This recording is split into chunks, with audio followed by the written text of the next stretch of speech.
కవిత వచ్చింది కదా చల్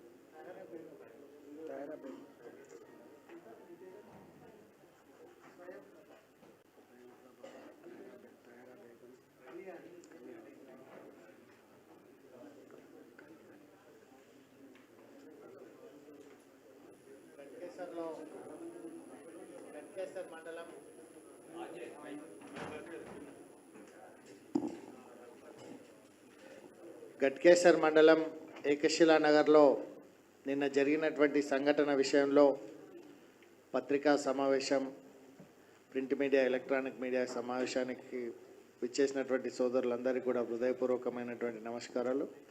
ఈరోజు ఈ కార్యక్రమంలో పాల్గొంటున్నటువంటి పెద్దలు, మల్కాజ్గిరి పార్లమెంట్ సభ్యులు, జాతీయ కార్యవర్గ సభ్యులు ఈటెల రాజేందర్ గారు, అదేవిధంగా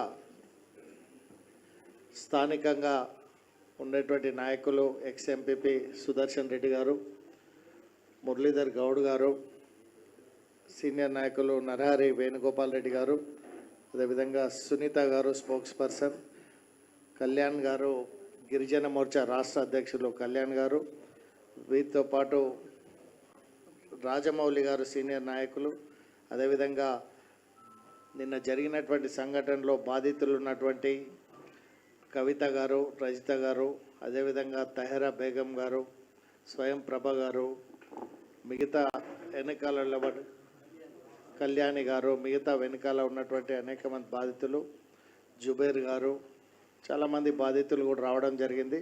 వారిలో శివారెడ్డి గారు, ఈ రకంగా మల్లికార్జున్, దీంతోపాటు ఇంకా అనేక మంది సీనియర్ నాయకులు రావడం జరిగింది, బాధితులు రావడం జరిగింది. ఈ పత్రికా సమావేశాన్ని ఉద్దేశించి పెద్దలు ఈటెల రాజేందర్ గారు మాట్లాడతారు.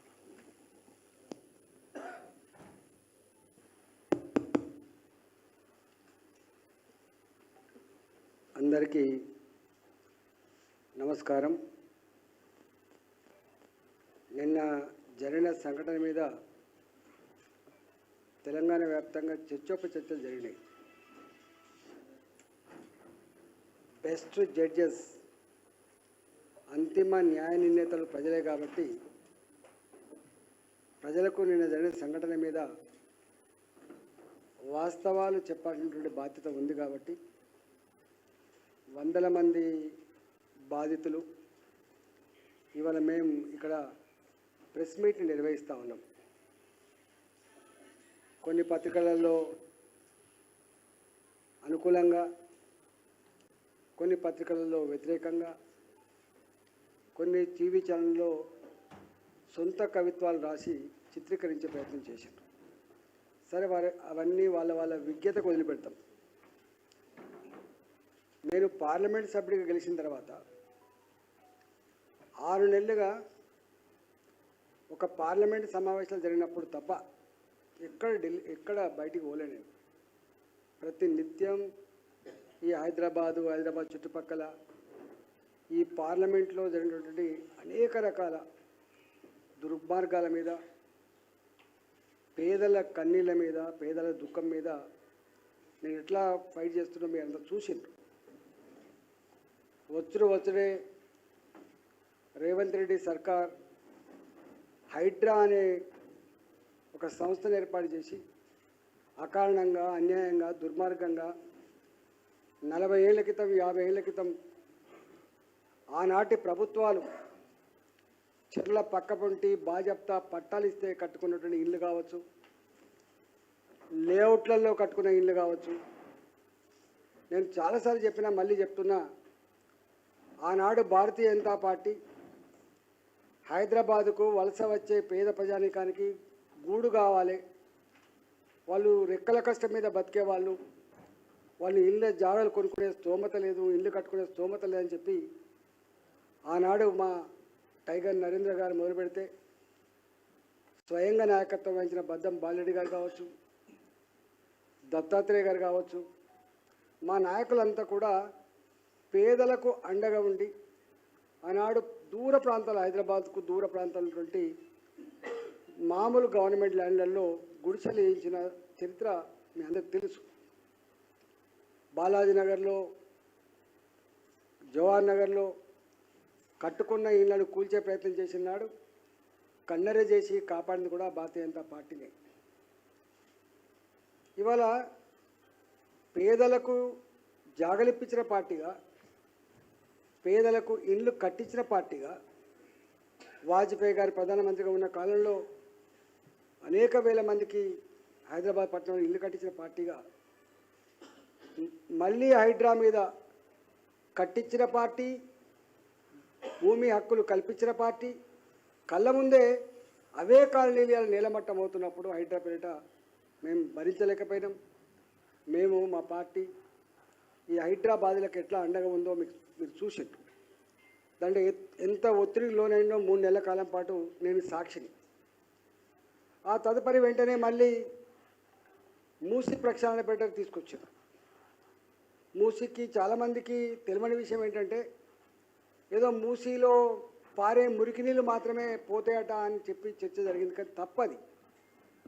మూసీ నది ప్రక్షాళన జరగాలంటే మూసికి అటువైపు ఇటువైపు 300 మీటర్లు, అంటే 1000 ఫీట్లు అటు 1000 ఫీట్ ఇటు ఇళ్ళన్నీ కూలగొట్టి ఆ భూములు కూడా గుంజుకొని మల్టీ నేషనల్ కంపెనీలకు కట్టబెట్టి మల్టీప్లెక్స్ కట్టాల్సిన అక్కడ లేకుండా వాస్తవంగా ప్రజలు తప్పుదోవ పట్టించి మళ్ళీ మూసి అటుపక్క ఇటుపక్క నుండి ఇల్లు కూల్చే సందర్భంలో అప్పుడు కూడా నేను భారతీయ జనతా పార్టీ బాధ్యత కలిగిన పార్లమెంట్ సభ్యుడిగా, మా పార్టీగా వాళ్ళకు కూడా అండగా ఉన్నాం. మేము కొన్ని వందల దరఖాస్తులు రోజు వస్తున్నాయి మాకు.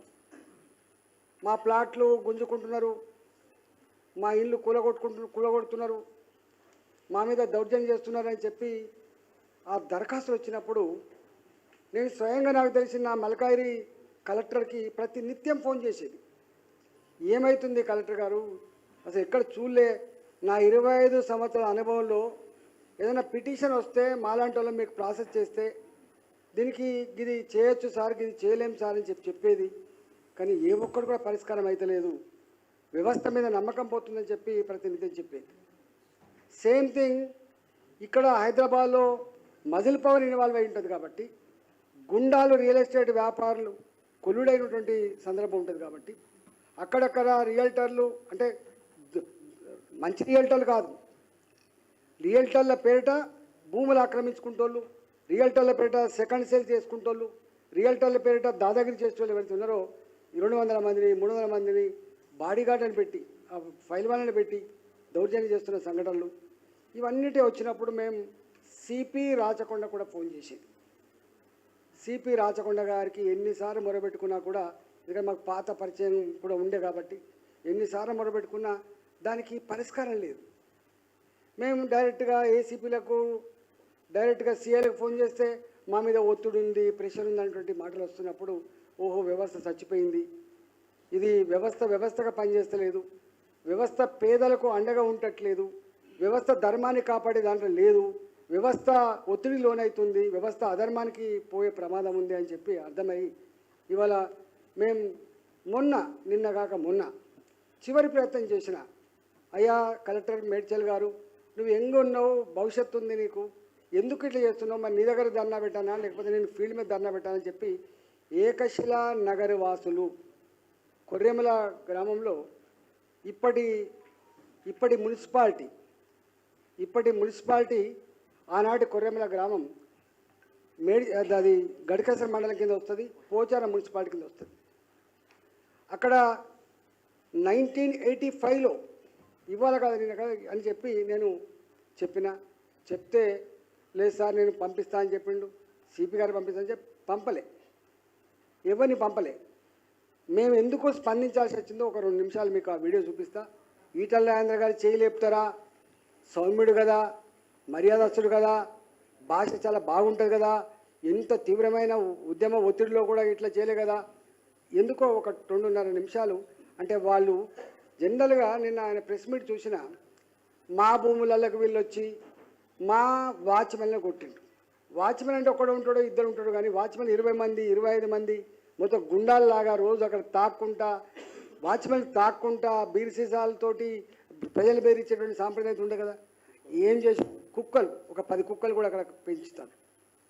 అక్కడ చూస్తే ఎంత భయానకమైన వాతావరణం ఉందంటే 25 మంది గుండాలు రోజు నిత్యం తాగుడు, చికెన్ మటన్తో తినుడు, అక్కడ ఉన్న మహిళల్ని అసభ్యంగా తిట్టుడు, బెదిరించుడు, మీరు ఇక్కడ పోకపోతే చంపేస్తామని చెప్పుడు, ఈనకపోతే రాత్రిపూట కుక్కలను వదిలిపెట్టుడు, ఇవన్నీ అక్కడ సర్వసాధారణంగా ఉన్నది.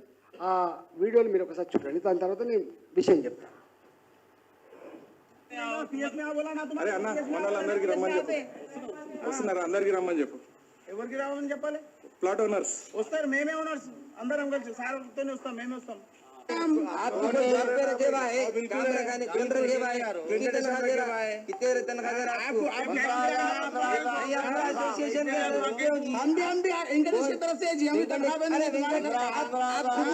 वेंकटेश की तरफ से आप वेंकटेश की तरफ से आप भी वेंकटेश, आप भी वेंकटेश की तरफ से आप भी वेंकटेश की तरफ से आप भी पूरे वेंकटेश की तरफ से आप लोग मैं पूरा एकशिला ओनर्स एसोसिएशन कैंसिल होगा 2 बार, अब कैंसिल हुआ। वो आपकी सोच है, रजिस्टर्ड नंबर है वहाँ पे, रजिस्टर्ड नंबर है वहाँ पे, पूरा वहाँ पे ऑफिस है पूरी एसोसिएशन की। दिखाने का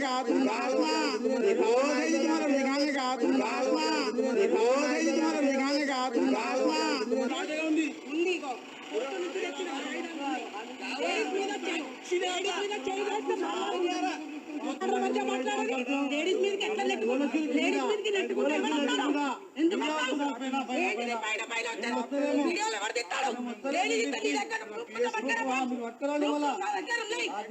దగ్గర హైకోర్టు నుంచి వచ్చింది,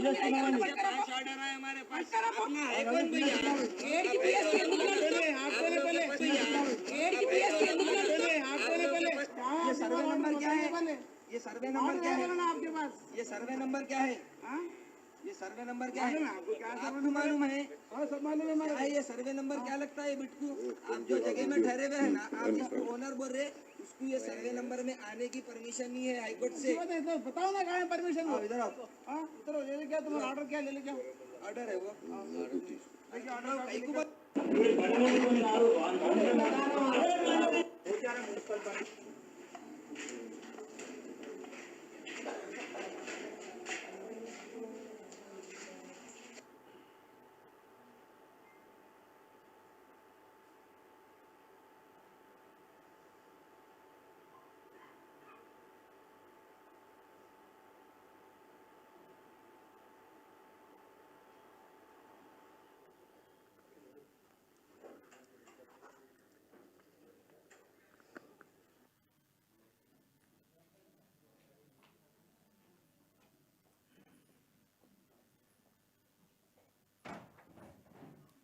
కొంచెం మంచిగా వింటే ప్రజలకు నిజాలేం తెలుస్తాయని చెప్పి, ఇది కొర్రెమల గ్రామం, సర్వే నంబర్ 739 749, 149 ఎకరాల భూమిది. ఆనాడక్కడ 5,000 రూపాయలు 10,000 రూపాయలకు ఎకరం తప్ప అంతకంటే ఎక్కువ ధర లేదు. ఈ కొర్రెమల గ్రామంలో 1985లో లేఅవుట్ చేశారు. 2076 78 లేఅవుట్ చేస్తే ప్రభుత్వ డిపార్ట్మెంట్లలో పనిచేసే వాళ్ళు, ప్రైవేట్గా పనిచేసే వాళ్ళు 2076 మంది 200 గజాల చొప్పున ఆ ప్లాట్లు కొనుక్కున్నారు. ఆ ప్లాటు ఆనాటి ధర దాదాపు 10,000 రూపాయలు, నెలకు 278 రూపాయలు ఇన్స్టాల్మెంట్తో ఒక 3 సంవత్సరాల కాలం పాటు ఈ ఇన్స్టాల్మెంట్కి కట్టుకున్నటువంటి ప్లాట్లు. ఈ 1985లో ఆ ప్రాంతంలో జనావాసాలకు ఆస్కారం లేదు. రాళ్ళు, రప్పలు, గుట్టలు, చెట్లు, అంటే మనుషులు నివసించడానికి ఆనాడు ఏమాత్రం అవకాశం లేదు. కాకపోతే ఎప్పుడైనా ఆఖరికి వస్తుంది, హైదరాబాద్ చుట్టుపక్కల ఎప్పుడైనా డెవలప్ అవుతుందని చెప్పి కొనుక్కున్న వాళ్ళు వీళ్ళంతా. దీంట్లో 20 సంవత్సరాల కాలం పాటు ఏమీ లేదు, అంత మంచిగా సవ్యంగా జరిగింది. 1985 to 2005 వరకు కూడా ఎక్కడ కూడా ఏం ఇబ్బంది లేదు. మధ్యలో ఈ ఎంఏ రాజు, ఏ వెంకటేష్, ఏ విజయభాస్కర్, ఈ ముగ్గురు రియల్ ఎస్టేట్ వ్యాపారులు మీ భూములు అమ్మింది కదా, అది వట్టిగానే ఉంది కదా, మీరు మాకు సేల్ చేయండి, మేము చూసుకుంటాం అదంతా, ఒక్క ఇల్లు కూడా రాలేదు కదా అని చెప్పి ఆ ఓనర్ దగ్గరికి పోతే ఆ ఓనర్ కొడుకులో వీళ్ళకు మళ్ళీ ఒక సేల్ డీడ్ రాసిండ్రు. మొత్తం కాదు, కొద్దిపాటు, దాదాపు 47 ఎకరాల పైచిలకు రాసుకున్నారు. రాసుకున్న తర్వాత దాని మీద లోన్ కూడా తీసుకున్నాడు, 40 కోట్లు. ఈ ముగ్గురు ఆనాడు ఈ భూమిని కొన్నట్టుగా దొంగ డాక్యుమెంట్ సృష్టించుకొని ఒక పంచారాజ్ డిపిఓ దగ్గర పోయి మేనేజ్ చేసి డబ్బులు ఇచ్చి ఇది ప్లాట్లు కాదు, ఇది అగ్రికల్చర్ ల్యాండ్ అని చెప్పి కన్వర్షన్ కూడా చేసుకున్నాడు. మ్యూటేషన్ కోసం కూడా పెట్టుకున్నాడు. ఇది ఎప్పుడైతే ఈ లోన్ తీసుకున్నాడో ఈ లోన్ ఎగబెట్టిండు కాబట్టి ఆ లోన్ ఇచ్చిన వాళ్ళు వచ్చింది ఇక్కడికి ఫీల్డ్ మీదకి. ఇట్లా మా దగ్గర లోన్ తీసుకున్న 40 కోట్ల రూపాయలు ఎక్కడుంది ప్లాట్ అని వస్తే, అయ్యా ఇది వాళ్ళది కాదు, ఇది మా ప్లాట్లు అని చెప్పి అప్పుడు గగ్గోలు పడి వెంటనే వీళ్ళంతా కోర్టుకు పోయిండ్రు. కోర్టుకు పోతే 2006లో ఈ సంఘటన జరిగితే 2010లో 2009లో అడ్మిట్ అయితే 2010లో తీర్పు వచ్చింది. 15/12/2009లో అనుమతిస్తే 2010లో తీర్పు ఏమని వచ్చిందంటే ఇవన్నీ కూడా ప్లాట్లు మాత్రమే, ఇది అగ్రికల్చర్ భూమి కాదు, వీళ్ళు తప్పు చేస్తున్నారని చెప్పి బాజప్తా కోర్టు తీర్పు ఇచ్చింది. ఆ కోర్టు తీర్పు ప్రతిని మీకు ఇస్తా. ఎంత బాధ అవుతుందంటే 2010లో ఈ తీర్పు వచ్చింది. ఈయన కనుక ఈయన ఏం చేసిండు ఇక్కడ, ఈ హర్ష కన్స్ట్రక్షన్ అంటూ అంటే వీళ్ళ కన్స్ట్రక్షన్ కంపెనీ పేరు హర్ష కన్స్ట్రక్షన్. వీళ్ళు ఏం చేసినారు, ప్లాట్లను భయపెట్టించి ఇది డిస్ప్యూటెడ్ ప్రాపర్టీ కింద పడ్డది, మాతో మీరు కొట్లాడలేరు, మీరు ఎక్కడెక్కడో ఉంటారు, మీ జాగ ఎక్కడుందో మీకు తెలియదని చెప్పి బ్లాక్మెయిల్ చేసి భయపెట్టించి అతి తక్కువ ధరకు అక్కడ ఒక 20,000 రూపాయలకు గజం ఉంటే 5,000 రూపాయలకో 3,000 రూపాయలకో వాళ్ళ దగ్గర నుంచి ప్లాట్ కొనే ప్రయత్నం చేశారు. దీంట్లో ఉన్నటువంటి క్రక్స్ ఆఫ్ ద ఇష్యూ ఏంటంటే 1980 కానీ 85 కానీ 90 వరకు కొన్నటువంటి ప్లాట్లన్నీ కూడా 10,000 15,000కు సంబంధించినటువంటి ప్లాట్లే కాబట్టి, గంత వాల్యూ ఉన్నటువంటి ప్లాట్లే కాబట్టి ఎక్కడెక్కడో కొన్నారు. శ్రీకాకుళంలో ఉన్నారు కొంతమంది ఇతర రాష్ట్రాలు ఉన్నారు, కొంతమంది ఏమో కరీంనగర్ ఉన్నారు, కొంతమంది ఏమో ఎక్కడెక్కడో ఉన్నారు. ఈ ప్లాట్లు ఎక్కడున్నాయి, ఈ ప్లాట్లు ఏమవుతుందో నిత్యం చూసేవాళ్ళు కాదు కాబట్టి, చిన్న ప్లాట్ కాబట్టి ఇవాళ దాన్ని ఆసరా చేసుకొని ఇగో ఈ లోన్ ఎత్తుకొని ఈ భూమిని కబ్జా పెట్టే ప్రయత్నం చేస్తే తెలిసిన తర్వాత వెంటనే కోర్టుకు పోతే కోర్టు ఇది పనిచేసింది. వెంటనే మళ్ళీ ఏమైంది, 47 ఎకరాల భూమి మళ్ళీ ఒకసారి, అంటే ఇది ఇట్లా ఉండగానే 2006, 2007లో ఇది అంతా కూడా దొంగ డాక్యుమెంట్ తెలిసినప్పటికి కూడా, 2010లో తీర్పు వచ్చినప్పటికి కూడా, వీడు మళ్ళీ ప్లాట్ కొన్నది తెలిసినప్పటికి కూడా మళ్ళీ రెవెన్యూ డిపార్ట్మెంట్లో కొంతమంది పట్టుకొని మళ్ళీ 47 ఎకరాల భూమి 47 ఎకర్స్ భూమి అని చెప్పి మళ్ళీసారి తీసుకున్నాడు. ఆ తదుపరి మొన్న రీసెంట్గా ధరణి వచ్చిన తర్వాత రీసెంట్గా ఏం చేసిండు, ఈ 47 ఎకరాలు పోయింది 9 ఎకరాల పైచీలు తెచ్చుకున్నారు. ఈ 47 ఎకరాలు కూడా మళ్ళీ కోర్టుకు పోయిండ్రు, కోర్టులో వాళ్ళకు అనుకూలంగా తీర్పు వచ్చింది. అంటే ఒక్క మాటలో చెప్పాలంటే ఇది ముమ్మాటికి వ్యవసాయ భూమి కాదు, నెంబర్ 1. ఇది ముమ్మాటికి 2,076 మంది పట్టాలు బాధ్యత కొనుక్కొని రిజిస్ట్రేషన్ చేసుకున్నది. ఇది ముమ్మాటికి ఇది ఫస్ట్ డాక్యుమెంటు. ఇన్ని రకాలు ఉండగా కూడా ఇవాళ అక్కడ ఒక 25 మందితోటి మరి ఎంఏ రాజు అంటూ అక్కడ లేడు, భాస్కర్ రావు అంటూ అక్కడ లేడు. ఇక్కడ ఉన్నది ఎవరు అంటే ఈ భూమి అక్కడ ప్రజలకు తెలిసినవాడు ఎవరంటే వెంకటేష్. ఈ వెంకటేష్ రాయలసీమ నుంచి వచ్చినాడని చెప్పి అంటూ ఉన్నారు వాళ్ళు. ఈయన ఎక్కడి నుంచి వచ్చినా మాకు తెలియదు, కానీ గతంలో అనేక మందిని బెదిరించి కొంత ఎదురు తిరిగితే దెబ్బలు కొడితే రక్తపాతాలు అనేటువంటి ఆ ఫోటోగ్రాఫ్స్ కూడా మా దగ్గర ఉండే. అయితే మేమేమన్నామంటే, మేమన్నది కలెక్టర్ గారితో మాట్లాడినాం. కలెక్టర్ గారు గింత గ్లేరింగ్గా దుర్మార్గం జరుగుతూ ఉంటే, సిపి గారు గింత గ్లేరింగ్గా మీరు దుర్మార్గం జరుగుతూ ఉంటే ఎందుకు మీరు పట్టించుకోవట్లేదు? ఎన్నిసార్లు పోచారం సిఐ గారికి దరఖాస్తు పెట్టుకున్నా ఒక్కనాడు కూడా వీళ్ళ రిస్క్ వచ్చే ప్రయత్నం చేయలేదు, వాళ్ళు కాపాడే ప్రయత్నం చేయలే. ఎన్నాడు ఒక శ్రీనివాస్ ఈయన 40 లక్షలు పెట్టి ఇల్లు కట్టుకున్నాడు. 40 లక్షలు పెట్టి ఇల్లు కట్టుకున్నాడు. 40 లక్షలు పెట్టి ఇల్లు కట్టుకుంటే, తన ప్లాట్లో కట్టుకుంటే ఇగో ఈ గుండాలు ఇప్పుడు వీళ్ళు ఎవరైతే వాచ్మెన్ అని చెప్తుండ్రో చూసావా, మేము నిన్న చేయి చేసుకున్నామనేది చెప్తుండ్రో, వాచ్మెన్లు అనేది చెప్తుండ్రో, ఈ వాచ్మెన్లు వాళ్ళ నిత్యం పని ఏంటంటే నేను ఇంతకుముందు చెప్పినట్టుగా తాగాలి, తినాలి, మహిళను వేధించాలి, దౌర్జన్యం చేయాలి, ప్లాట్ గుంజుకోవాలి, వీళ్ళది అది డ్యూటీ. వీళ్ళు పక్కకే ఎక్కడో ఉంటారట 20-25 మంది. అయితే ఇల్లు కట్టుకుంటే ఈ గుండాలు పోయి ఆ ఇల్లును కూలగొట్టాడు. చిన్న ఎంప్లాయ్ అయిన వరంగల్ ఎంప్లాయ్ ఆయన అన్నాడు, నా ఇల్లు కూలగొట్టుకోండి, మీ దండం పెడతాం, ఇది మాది, మేము కష్టపడి కట్టుకున్నాం, నా జీవితంలో మళ్ళీ నేను చేయలేను, బ్యాంకులో లోన్ తీసి కట్టుకున్నా అని చెప్పి కాళ్ళ వేళ్ళ పడ్డా కూడా వినకుండా కూల్చి వేసిండ్రు. ఇగో నిన్న మాకు ఫీల్డ్ మీద ఎవరైతే దొరికిండ్రో ఆ గుండాలు. ఆ తదుపరి మళ్ళీ ఆయన ఏం చేసిందిగా పర్మనెంట్గా బిల్డింగ్ కట్టుకుంటూ ఉంచినట్లేరని చెప్పి చిన్న రేకుల షెడ్ వేసుకున్నాడు. రేకుల షెడ్ మళ్ళీ సెకండ్ టైం రేకుల షెడ్ వేసుకున్నాడు. రేకుల షెడ్ వేసుకుంటే కూడా దాన్ని కూలగొట్టిండు.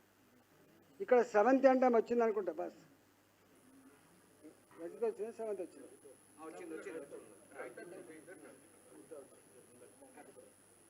రజిత తన భర్త లేడు, తన కొడుకుతో తన బిడ్డతో ఇక్కడ జీవిస్తుంది.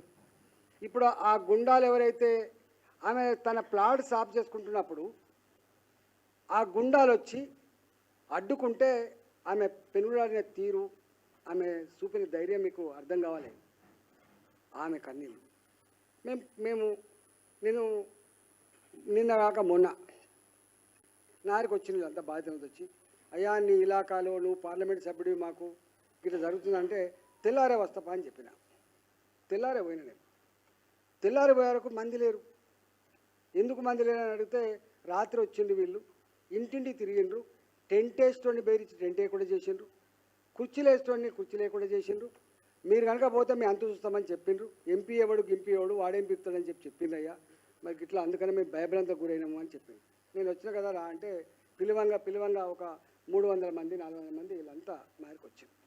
అంత విషయం అంతా విన్న తర్వాత ఈ శ్రీనివాస్ ఏం చేసిండు, అయ్యా నా ఇల్లు కూలగొట్టిన చూపిస్తా అని చెప్పి పోతున్నాం. మేము అంటే మేము అక్కడ వస్తున్నామని తెలిసి, మేము అక్కడ మీటింగ్ పెట్టామని కూడా తెలిసి కనీసం వాళ్ళు కనుమరుగు అయ్యేటువంటి ప్రయత్నం చేయలేదు, పారిపోయే ప్రయత్నం చేయలేదు. మంచిగా ఒక ఇల్లు అంటే మామూలుగా స్లాబ్ వేసిన ఇంట్లో అదంతా చెట్లలో ఉంటుంది, బీర్లు తెచ్చుకొని తాక్కుంటా మేము పోతున్నప్పుడు మమ్మల్ని అంటే మీరు ఏం చేస్తారా అన్నట్టుగా చేశారు.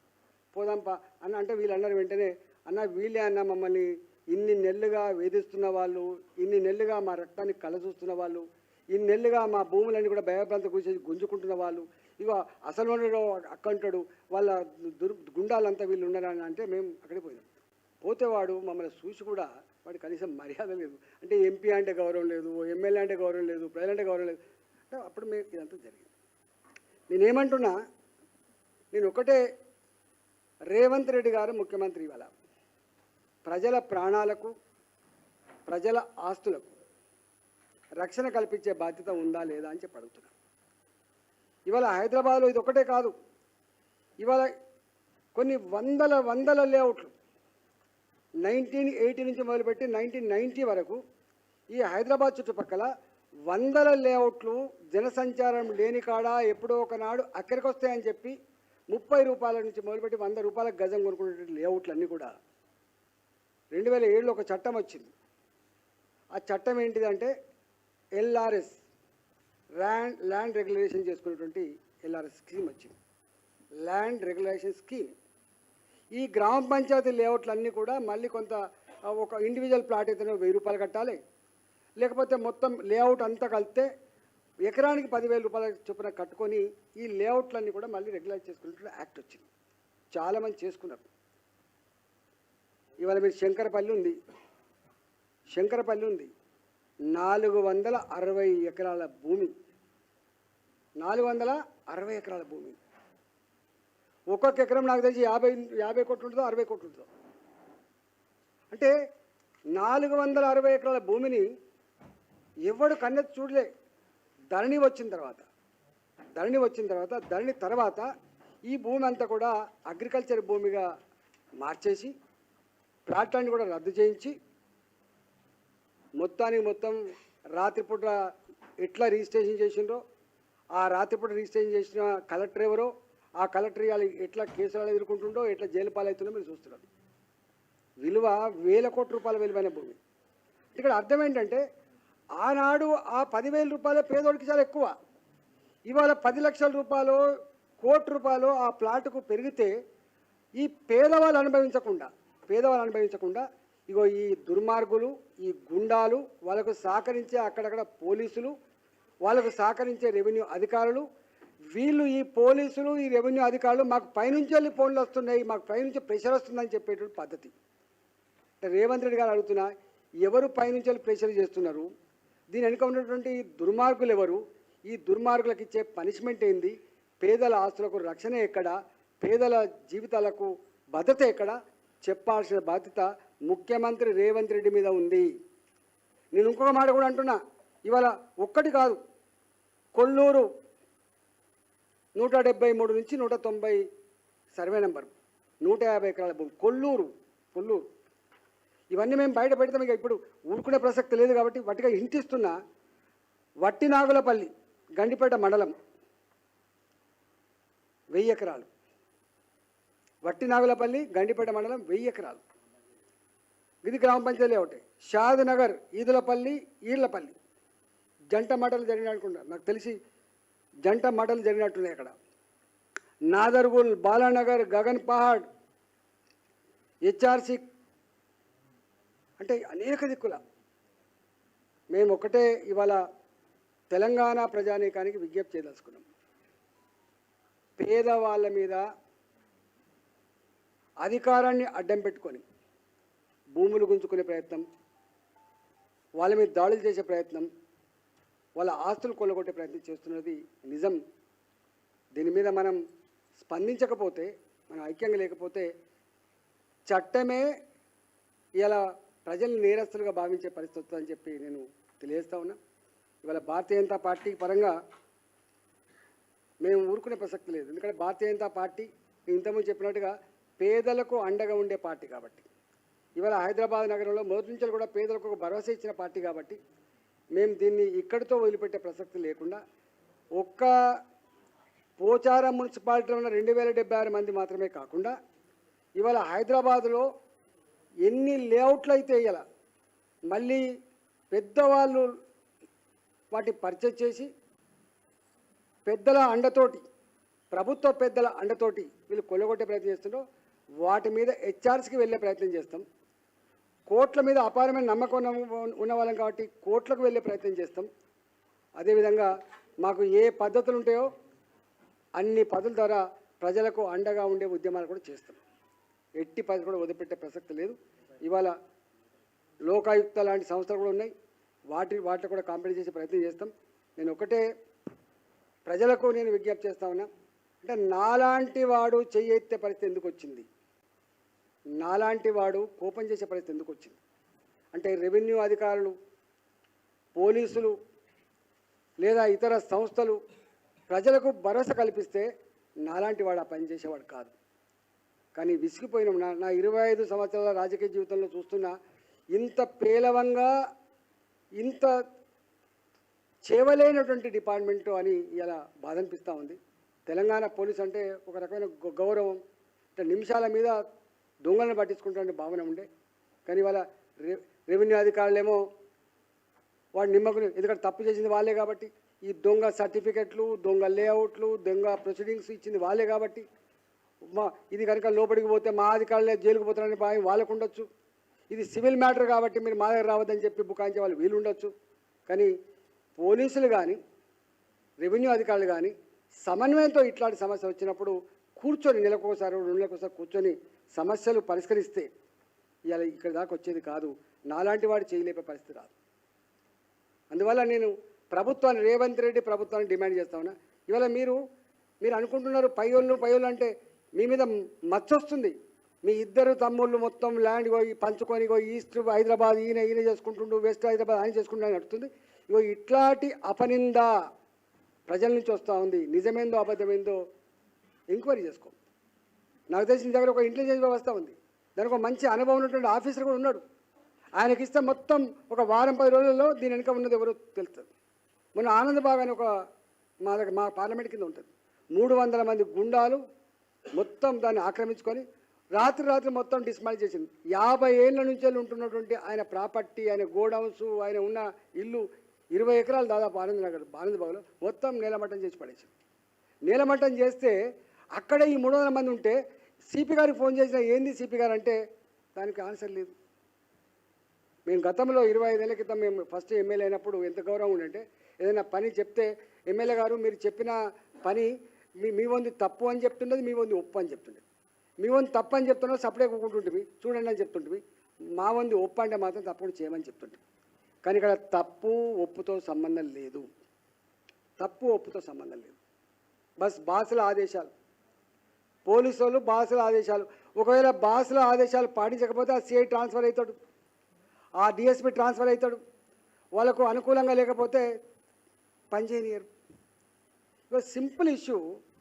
అసలు మొత్తం హైదరాబాద్లో ఎన్ని లేఅవుట్లు ఉన్నాయో అని ఇవాళ కాంప్లైంట్స్ వస్తున్నాయో ఒక్క ఈసీ సర్టిఫికేట్ ఉంటుంది, ఎంకంబరెన్స్ సర్టిఫికేట్ ఉంటుంది. దాన్ని తీస్తే తెలుస్తుంది ఇది అగ్రికల్చర్ ల్యాండా, ఇది ప్లాట్ అని తెలుస్తుంది. Simple issue. ధరణి వచ్చిన తర్వాత ఇవన్నీ రెటిఫై అయితే అనుకున్నాం. ధరణి వచ్చిన తర్వాత ఇంకెక్కువైపోయినాయి. 100కు 100% ఇట్లాంటి పెద్ద 1000 ఎకరాలు, 500 ఎకరాలు, 10,000 కోట్ల భూములు, 20,000 కోట్ల భూములు ఏవైతున్నాయో ఇవాళ కాళేశ్వరం మీద ఉండే డబ్బుల కంటే కూడా 100 రెట్లు ఎక్కువైన సంపద. ఇది ఎవరికి తెలియదు. ఇలా ఇవన్నీ కూడా భాజపా ముఖ్యమంత్రుల కార్యాలయాలలో ఇట్లాంటి వాటికి ప్రణాళికలు రూపొందించి చేస్తున్నారు అనేది గతంలో ఇవాళ మనకు అర్థమైపోయింది. ఇవాళ కూడా మళ్ళీ గదే నడుస్తుంది. ఇది మంచిది కాదు, తస్మాత్ జాగ్రత్త అని చెప్పి హెచ్చరిస్తూ ఉన్నాం. వాళ్ళకి ఏం గది పట్టిందో మీకు కూడా అదే గది పడుతుందని చెప్పి హెచ్చరిస్తూ ఉన్నాం. ఇవాళ నేను ఇంకొక మాట కూడా అంటున్నా, వెంటనే గవర్నమెంట్ ఎక్కడెక్కడైతే పాత గ్రామ పంచాయతీ లేఅవుట్లు ఉన్నాయో అన్ని నోటీసులు ఇచ్చి వాటిని అన్నిటి కూడా అగ్రికల్చర్ ల్యాండ్స్ కింద దాన్ని రద్దు చేసి మళ్ళీ వాళ్ళ ప్లాట్లు వాళ్లకు రెస్టోర్ చేయాలని చెప్పి కోరుతున్నా. నేను ఈ పక్కకుంటా కొంపల్లిలో ఉంటా, జేబేరీ లేఅవుట్ ఉంటుంది. ఎంత దారుణం అంటే ఎప్పుడో కొనుక్కున్నారు పాపం జేబేరీ లేఅవుట్. ఎంత దుర్మార్గం ఉంటుందో ఒక చిన్న ఎగ్జాంపుల్ చెప్తున్నాను. ఇవాళ కూడా దాని వాళ్ళకి తెలుసు ఇది ప్లాట్ల జాగా, అమ్ముకున్న జాగా, వాళ్ళే జాగా అని తెలిసినప్పటికీ కూడా ఓడిపోతే లిటిగేషన్ వేస్తారు, కోర్టులకు వేసేస్తారు. కోర్టులకు వేసేసి ఏమైపోతుంది, మాది లిటిగేషన్ ఉంది, ఇల్లు కట్టుకోవడానికి పర్మిషన్ రాదు, టక్కన అక్కడ చెప్పి పెడతారు. దానికి నెక్సెస్ ఉంటుంది, దానికి ఆఫీసులు ఉంటాయి. ఎవడో రాగానే పని మొదలు పెట్టగానే ఎవడో సమాచారం ఇస్తాడు, ఇవ్వగానే వీళ్ళు వస్తారు. నీ ఇష్టం మరి, మీకైతే పర్మిషన్ రాగానే గజానికి 20,000 రూపాయలు చొప్పున చెల్లించుకోవాలి. ఇట్లా ఒక ఎగ్జాంపుల్ కాదు, 100 ఉన్నాయి. గజానికి 20,000 రూపాయలు చొప్పున చెల్లించుకోవాలి. అందువల్ల అంటే 100 జాగాలు జరుగుతూ ఉన్నాయి.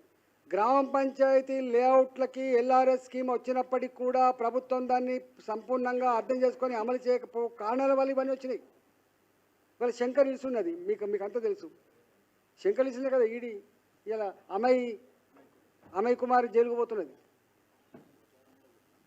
అమయ్ కుమార్ ఎందుకు జైలుకు పోతున్నాడు? రాత్రి 420 ఎకరాలు, నాకు తెలిసి అక్కడ 50 కోట్లకు ఎకరం ఉంటుంది. ఒక 20,000 కోట్ల భూమి వచ్చింది నాకు తెలిసి. 100 ఎకరాలకే 5,000 కోట్లు, 100 ఎకరాలు 5,000 కోట్లు.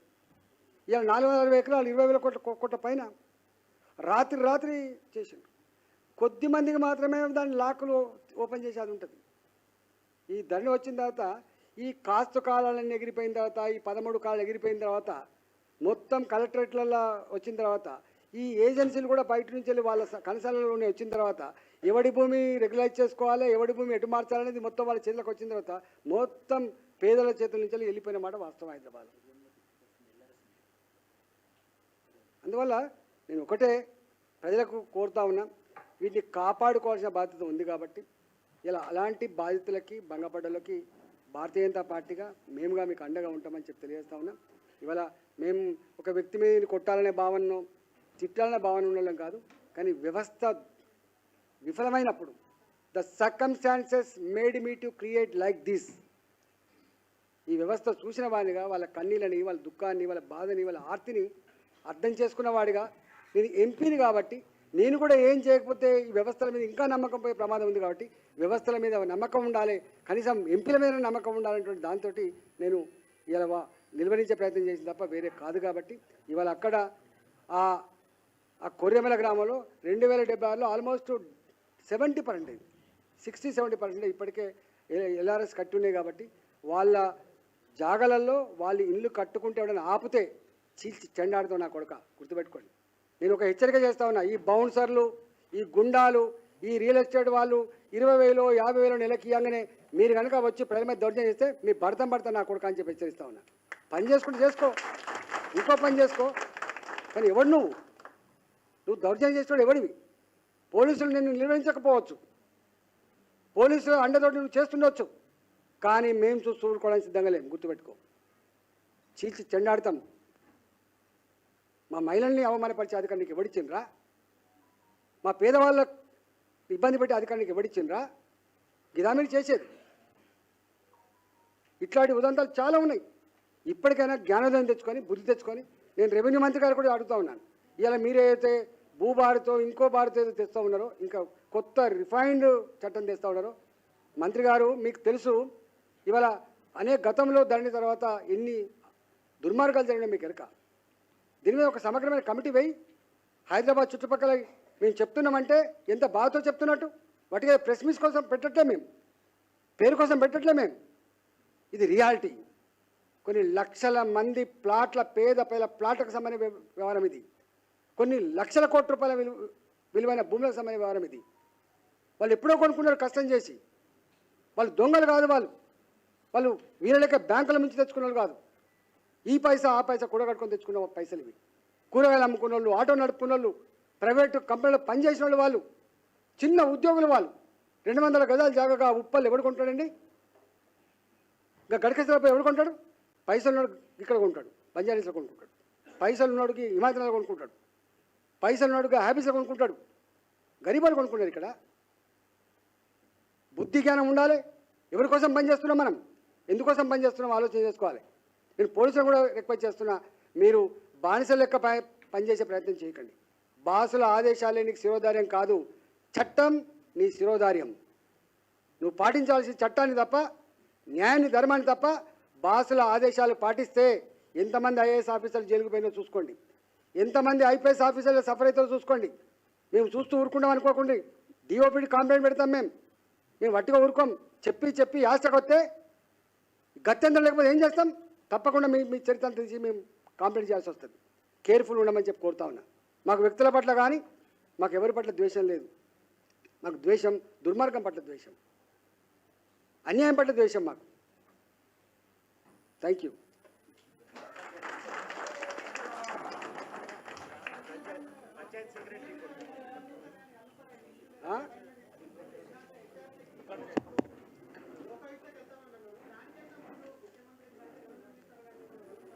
వంద శాతం జరిగిన అన్ని విషయాలని మా పార్టీ పరంగా ఈ మధ్యనే తయారు చేసి రేవంత్ రెడ్డి గారికి ఇస్తాం, హెచ్ఆర్సీకి ఇస్తాం, లోకాయుక్తకి ఇస్తాం, జరుగుతున్న దౌర్జన్యం మీద మానవ హక్కుల కమిషన్ కూడా ఇస్తాం, ఇక్కడున్న చీఫ్ జస్టిస్ కూడా ఇస్తాం. పేదలకు ఇచ్చేటువంటి జడ్జిమెంట్ల మీద ఇవాళ వాస్తవంగా కొర్రెముల ప్రజానీకాన్ని కాపాడింది కోర్టు మాత్రమే. 2 సార్లు కాపాడింది. ఇవాళ మళ్ళీ 9 ఎకరాలు దండి తర్వాత మళ్ళీ 9 ఎకరాలు కూడా మళ్ళీ కోర్టులో ఉన్నది. మాకు సంపూర్ణమైన విశ్వాసం ఉంది, చట్టాల మీద సంపూర్ణమైన విశ్వాసం ఉంది, వ్యవస్థల మీద కూడా మాకు విశ్వాసం ఉంది. ఇంకా అందరు దొంగలని మేము అంటలేం. కొద్దిమంది చేసిన దానికి ఇలా మొత్తం వ్యవస్థనే తలదించుకునే పరిస్థితి వచ్చింది. రెవెన్యూ డిపార్ట్మెంట్లో మంచి వాళ్ళు బ్రహ్మాండంగా ఉన్నారు, కొద్దిమంది పిడికడ మంచి బట్టి పరిస్థితి వస్తారు. మంచి పోస్టింగ్లు కావాలి, డబ్బులు కావాలి, పెద్దల ప్రాపకం కావాలని చెప్పి ఆడపడేటువంటి ఆఫీసర్లు తప్ప మిగతా వాళ్ళు మంచిగానే ఉంటారు.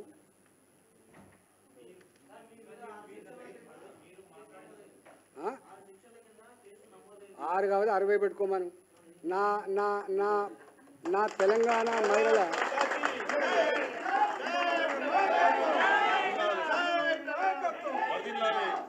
నేను అంటున్నా, నా మీద కాదు కేసు పెట్టాల్సింది. 2005లో దొంగ డాక్యుమెంట్లు సృష్టికర్తలు ఎవరైతే ఉన్నారో దాన్ని సహకరించిన అధికారుల మీద ఉన్ను, దాన్ని అమ్ముకున్నటువంటి ఓనర్ల మీద, దానికి ప్రోత్సహించినటువంటి బ్రోకర్ల మీద కేసు పెడితే సంతోషపడతారు. కేసు పెట్టాలి వాళ్ళ మీద కదా, నా మీద ఎట్లా పెడతారు? కేసు పెట్టాల్సింది ఎక్కడ? నీకు 3 పేజీల గ్రామ పంచాయతీ. ఈ మధ్య కాలంలో ఒక ఆఫీసర్ పాపం ఆమె ఒక మంచి రిపోర్ట్ ఇచ్చింది. ఇది ఎట్టి పరిస్థితులలో వ్యవసాయ భూమి కాదు, ఇవన్నీ కూడా ప్లాట్ల జాగలే, 2076 మందికి సంబంధించిన ప్లాట్లే, ఇది 700 మంది ఇల్లు కట్టుకున్నారు, ఇంకో 500-600 మందికి ఎన్ఓసి వచ్చింది, మిగతా వాళ్ళకు కూడా ఎన్ఓసి ఇవ్వాలి. కానీ మొన్న గ్రామ పంచాయతీ పరిమితి అయిపోయిన తర్వాత మున్సిపాలిటీలో గ్రామం కలుతా అని చెప్పి ఇవన్నీ ఎల్ఆర్ఎస్ కూడా పెండింగ్ పెట్టిండ్రు. ఎల్ఆర్ఎస్ పెండింగ్ పెట్టడానికి కారణం పెద్దల అండనే. అందుకనే నేను మా మహిళల ఆత్మగౌరవాన్ని కించపరిచినోడు, మా పేద పిల్లల రక్తాన్ని కళ్ళ చూసినోడు, మా ప్రజల మీద దౌర్జన్యం చేసినోడు, ప్రజాప్రతినిధులు కూడా విలువ లేకుండా చేసినోడు మీద నాలాంటోడు ఇలా కన్నెర చేస్తే 50 కాదు 100 కేసులు పెట్టుకోమను. నీకే అవమానం, పోలీసులకు అవమానం. నా రక్తం కారుతున్నటువంటి మావాడు పోయి కేసు పెడితే 50 రూపాయల ఫైన్ వేసిండండి. నా ఇల్లు కూడా కొట్టిన మీద కేసు పెడితే 50 రూపాయల ఫైన్ వేసిండండి. ఇది ఆ పోలీస్ స్టేషన్. సిగ్గుపడాల్సింది సిఐ, సిగ్గుపడాల్సింది నీ డిపార్ట్మెంటు. కేసులు పెట్టాల్సింది వాళ్ళ మీద, నా మీద ఎట్లా పెడతావు? అయినా కేసులు భయపడ్డావా? తెలంగాణ ఉద్యమం 150 కేసులు ఉన్నాయి, ఇది 156 కేసులు అవుతాయి. నా ప్రజల కోసం జైలు కూడా సిద్ధంగా ఉన్నాను.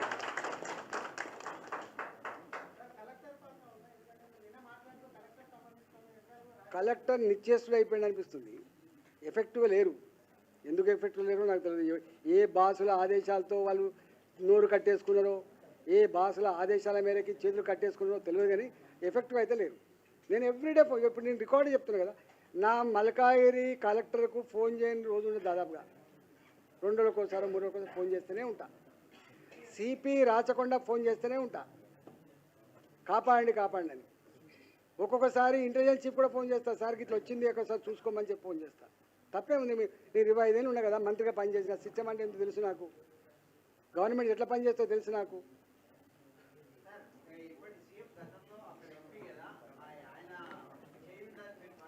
నేను ఒక మాట అంటున్నా, నాకు ఈ ల్యాండ్ దందాల గురించి కానీ ఈ రెవెన్యూ విధానం గురించి నాకు పెద్ద తెలియదు. ఎందుకంటే నేను ఊర్లోకి వెళ్ళి వచ్చినండి.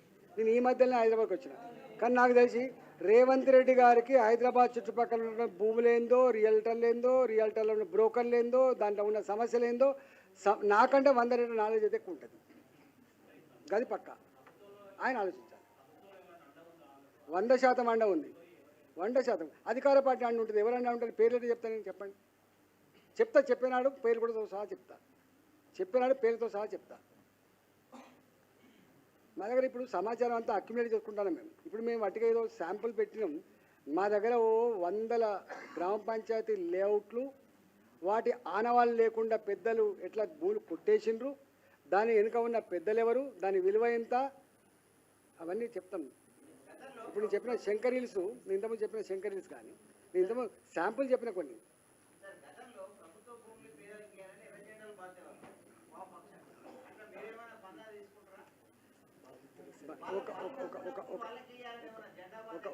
ఒక మాట చెప్పనా, మాకు పేదల జాగలు కాపాడేవాళ్ళు, పేదలకు జాగా కావాలనే వాళ్ళు, ధర్మానికి అండగా ఉండేవాళ్ళు, వాళ్ళు ఏ పొలిటికల్ పార్టీ మాకేం సంబంధం అండి. అందరు సాయం తీసుకుంటాం మేము, మాతో కలిసి చెప్తా అండి.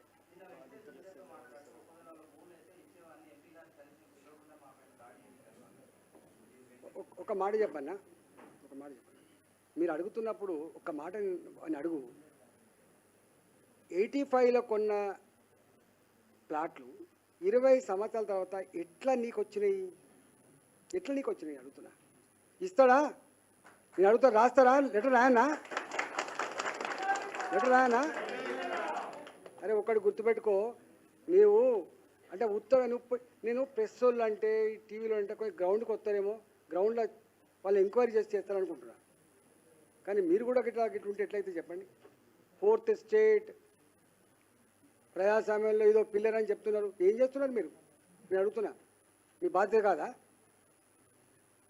వాటిగానే దౌర్జన్యం చేసిండు, చట్టాన్ని చేతి తీసుకుంటారా? ఇట్లా చట్టం పట్ల అపారమైన గౌరవం ఉన్నవాడు, ప్రజాస్వామ్యాన్ని నమ్మేవాడు, శాంతిని నమ్ముకున్నవాడు. ఇటలా ఎన్నడూ ఒక పల్లెత్తి మాట అన్నాడు, గుర్తుపెట్టుకో. నాలాంటోడు కూడా మాట్లాడే పరిస్థితి వచ్చిందంటే ఎంత విఫలమైందో ఈ ప్రభుత్వం అర్థం కావాలి.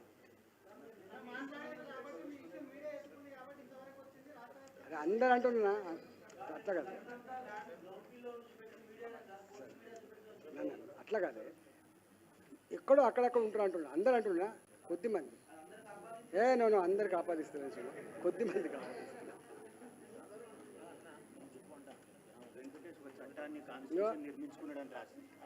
ఇగో ఇక్కడ ఒక ప్రభుత్వ అధికారి ఇచ్చిన రిపోర్ట్ మీకు పంపిస్తా.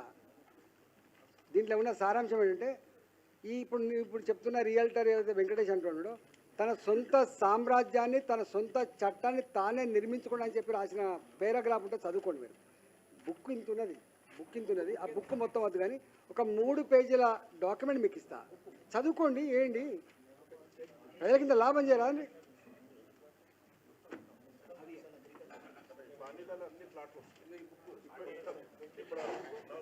ఇక ఒక పని చేయండి, ఇంకా డీటెయిల్స్ కావాలంటే ఈ బాధితులు ఉన్నారు కదా, బాధితులు ఇచ్చినటువంటి స్టేట్మెంట్స్, వాళ్ళు చూపిస్తున్న బుక్కు, వాళ్ళు ఇస్తున్నటువంటి ఇవన్నీ కూడా తీసుకొని వేయండి కొంచెం దయచేసి. మీరు ఒక్కటి గుర్తుపెట్టుకోండి, ఇలా ప్రెస్ వాళ్ళు మీరు ఇన్ని సంవత్సరాలు పనిచేస్తున్నారు. ఒక ఇల్లు జాగా ఉంటారా మీరు హైదరాబాద్లో? నేను అడుగుతున్నా. మీ పిల్లలకు మంచి స్కూల్ చదివిస్తారా మీరు? నేను అడుగుతున్నా. మీ అమ్మాయికో మీ నాన్నకో ఏమైనా హాస్పిటల్ పని ఉంటే చేయించగలిగే కెపాసిటీ మీకు ఉందా చెప్పండి. ఒక్క తరంలో వాడు చెప్పులు లేకుండా వచ్చినోడు 1000 కోట్లకు యజమాని అయితే చూస్తున్నారు, 5000 కోట్లకు యజమాని అయితే చూస్తున్నాడు. ఎటుపోతుంది వ్యవస్థ? నీకు లేదా బాధ? నువ్వు కాదా ప్రజల్లో ఒక మనిషివి? చెప్పండి. నేను అడుగుతున్నా. వేల మంది, ఓ 30,000 మంది 40,000 మంది ఉంటారు జర్నలిస్టులు, ఎంఏలు, ఎంసీఏలు, ఎంసీజేలు చేసిన వాళ్ళు. ఒక ఇల్లు కట్టుకోలేరండి మీరు. మనం మీకు జాగ్రత్త క్యాన్సర్ అయితే గిలగిలో కొట్టుకున్నారు మీరు. జీవితాంతం కష్టపడితే కార్డు జీతం ఇవ్వకపోయినా కనీసం ఇల్లు జాగా ఉంటుందని సంతోషపడ్డారు. ఉందా ఇప్పుడు? మీకు ఇవ్వడానికి 1 కోట్లు ఆపినాయి. ఎక్కడ పోయింది శంకర్ హిల్స్ 450 ఎకరాలు? ఎక్కడ పోయింది 1000 ఎకరాల భూమి? వాడి సంపద ఒకటే జనరేషన్లో వాడు 10,000 కోట్ల టర్న్ ఓవర్, 50,000 కోట్ల టర్న్ ఓవర్ అని మీరు చెప్పండి. మీరు అడుగుతున్నా. మంచి పద్ధతి ఇది?